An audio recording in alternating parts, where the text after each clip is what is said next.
Want to know why? Ask how. Howard the Humongous. New revelations August 1st from Ars Technica's Eric Berger pulled back the curtain on how the SMIC, the Space Military Industrial Complex, has been knifing America's space program in the back. In the case that Berger pinpointed, the SMIC villain was Boeing, the same company that recently brought you 2 unnecessary passenger plane crashes and 346 deaths. Here's the deal. 10 years ago, NASA could have begun work on a deep space transport system that would have taken Americans anywhere in the solar system using existing rockets for a cost that NASA could have afforded.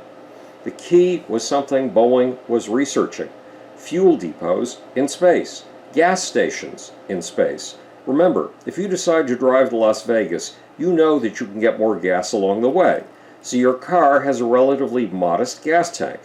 On the other hand, if you were forced to carry your own gas for the complete round trip, you'd be forced to haul a tanker bigger than your car, which would make your quick jaunt to Las Vegas impossible. That's the magic of gas stations. What would gas stations in space have made possible?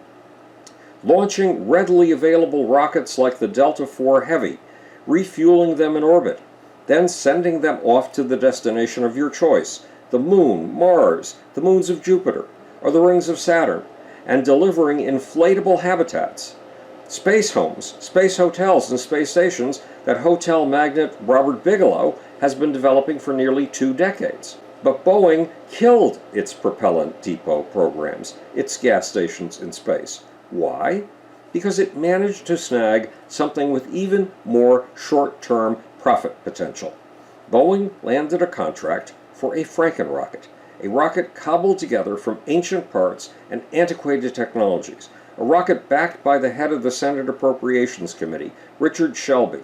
Shelby, one of the villains in this piece, comes from Alabama, the state where most of the work on the Franken rocket would be done, and Senator Shelby threw all his power into making this monster rocket a reality.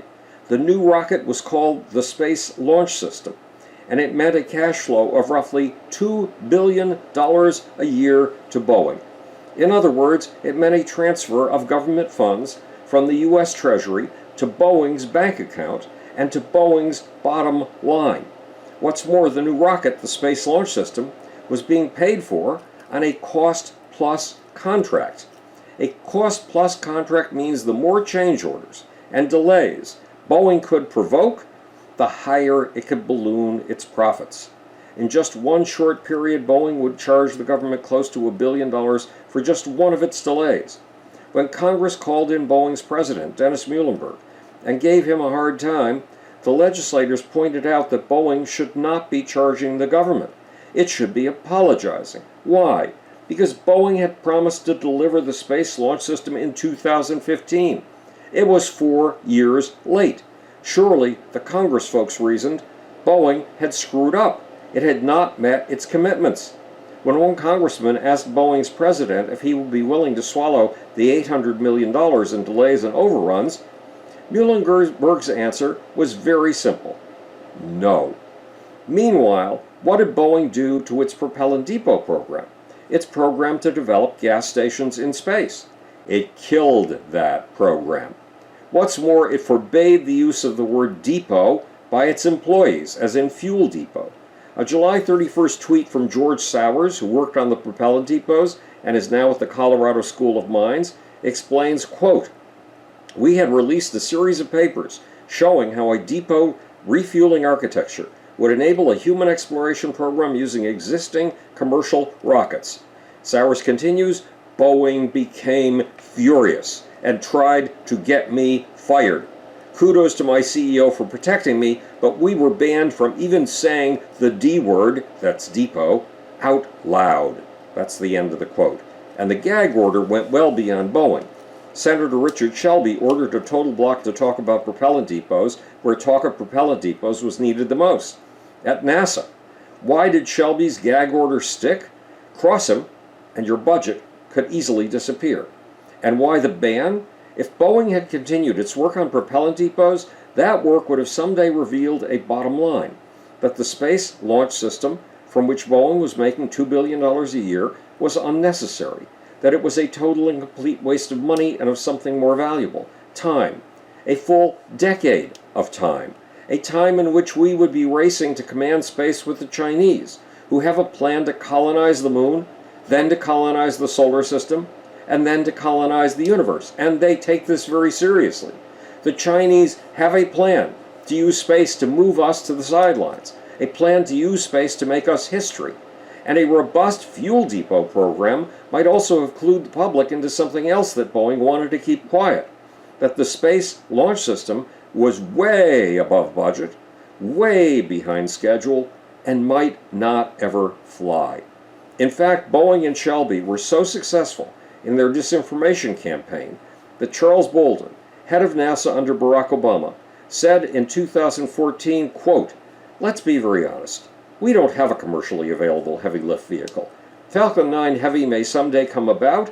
It's on the drawing board right now, but SLS is real. You've seen it. We're building the core stage. We have all the engines done, ready to be put on the test stand at Stennis. I don't see any hardware for a Falcon 9 Heavy except that Elon Musk is going to take 3 Falcon 9s and put them together, and that becomes the Heavy. It's not that easy in rocketry," said Bolden. Bolden had been deceived. It's the SLS that's not real. It's the SLS that's fantasy. And the Falcon Heavy is reality. It's now flown 3 times. But Eric Berger points out an irony, that putting all its chips on the Space Launch System and deep-sixing propellant depots was a bad long-term move, not just for the United States, but for Boeing. Why? No matter how many years or decades that Boeing stretched out the development of the Space Launch System, profits from this Franken-rocket would ultimately end. But creating a space transport infrastructure based on launching existing rockets and refueling them in space would have created a sustainable business, a long-term business. It would have helped America pioneer a space economy, an economy tapping the resources of asteroids and taking the resource load off of Earth, an economy harvesting space solar power in space, and transmitting it to Earth, eliminating the need for fossil fuels in energy production, totally. An economy that could eventually triple the world's gross domestic product. It would have helped America take a space business that's already worth $1/3 trillion a year, well past the $2 trillion mark. And it would have put Boeing smack dab in the middle of that burgeoning new business. When Boeing shut down its fuel depot development, it shut down an extraordinary American future.